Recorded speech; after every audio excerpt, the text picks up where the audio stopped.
Welcome back to Twin Cities Live. You know, when we lose a member of our family, a pet, the grief is very real. We love our pet so much, and I just posted about this on social media today. You've known about this for a few days, but we had to say goodbye to our Gracie Lou. Yeah, this is tough. This is such a great, the video you posted is an awesome tribute to her and her life with your family. She was our German short hair pointer. Oh, that I won't even be able to talk about it. No, it's totally fine. I mean, this is why I haven't been able to say anything until today, because we are just missing her so much.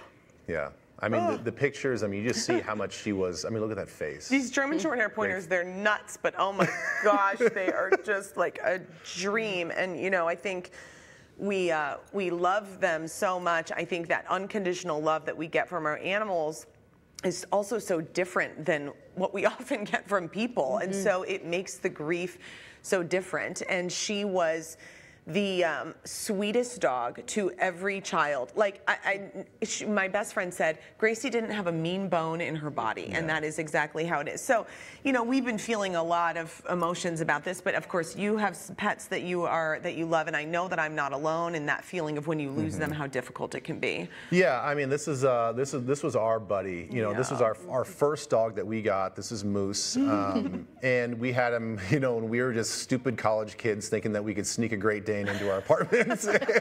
And you know, one of her favorite places, or his favorite places, was in San Diego on the beach, and so many memories with little Ames and stuff. So I get it. Oh, I mean, my heart and our hearts were just torn up when we had to put him down. So I know exactly what you're going through. And so we have Dr. Karin Ryan here with Nystrom and Associates to talk about this grief. And it is kind of silly to think about this, like it hurts so much, but yet when we lose a pet, we almost try to minimize it. Like, I'm not allowed to have this strong of a feeling. Yeah. Because it's just a dog. It's just a dog. Yeah, why do we do that? What is that about? I don't know why we do that. It doesn't really make sense, because as you highlighted so well, like, they just give us this unconditional love.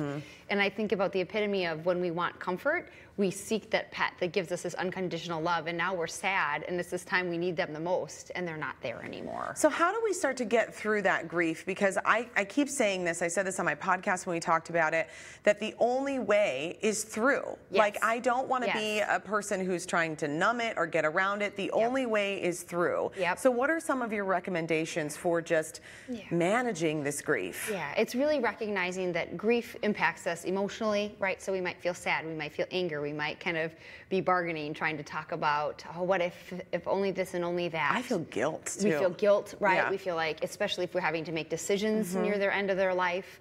And so it's really recognizing that it's emotional. We're going to feel it physically. We're going to feel it behaviorally. Like, you might feel more tired. You might feel more worn out. You might feel a little agitated because you're frustrated and sad and angry, spiritually. So really just giving permission that it's going to impact you, and think about, do I need a day off? Do I need a week off? Do I need some, taking that intentional time to give space for it, because it will come in waves. Yeah, when it's so new and it's so raw, are there better things to focus on to kind of get through it and to navigate it in a healthy way? Yeah, I think when we can sometimes get stuck on the end of life or the last kind of few weeks, or especially if there's difficult decisions or it's really hard. And on one hand, it's through that, right? Like you said, Elizabeth, it's being able to like think about it and process and feel it, but it can also be helpful not to be stuck there. So I love the idea of like looking at pictures from the past, thinking about this. I think is really helpful. How did my pet know I loved them?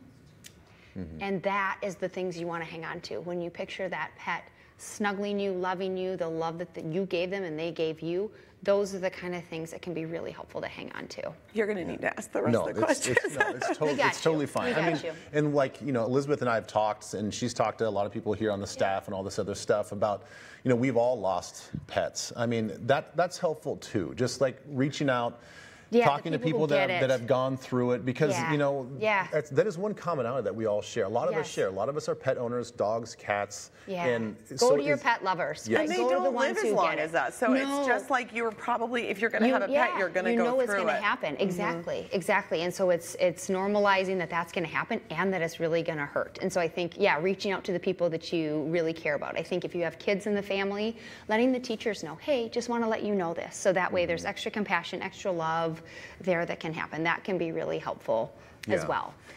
As you're preparing for this, because we knew that, you know, she had been declining, and then quickly quickly it really went downhill. How do you recommend that people kind of handle those last few weeks? 'Cause I've been hearing from people on social media who've said to me, I've got this difficult decision coming. Like, I know this decision is coming. Yeah, when our lab was ill and we knew she was going to pass, we got just a kit at Michael's, and we did a paw print, and we wrote our initials around it and did that, bought her a special gift. Some people take dogs on car rides. They'll buy them a special treat, buy them a blanket or a stuffed animal, and then even when they're gone, you can have that afterwards. So if you can do something intentional and really kind of loving them and highlighting that, that can be helpful.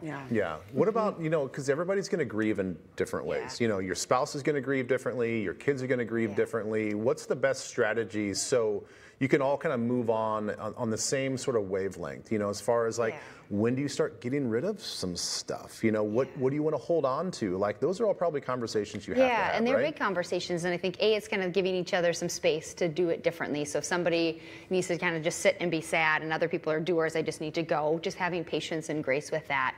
And then those conversations about how do we want to, is it helpful to have memories around the house, or is that too difficult? And so how do we kind of navigate that, if there are leashes and bowls and things like that out? What's going to be helpful? And I think what can be really helpful is all agreeing on something that you're going to do to help, like, remember your pet. And there's lots of different avenues. You can plant a tree. You can get a certain type of jewelry that honors them. You can frame a picture and put a collar on it. You can have a special memory box. So there's lots of different ways that you can really kind of honor that when the time is right. That's so helpful. Thank you, Dr. Ryan. Thanks so much. Oh gosh, it's like I'm in a real therapy session because I just cried. I know that it was going to be hard for you, so you did it. Good job. Sweet Grief is real.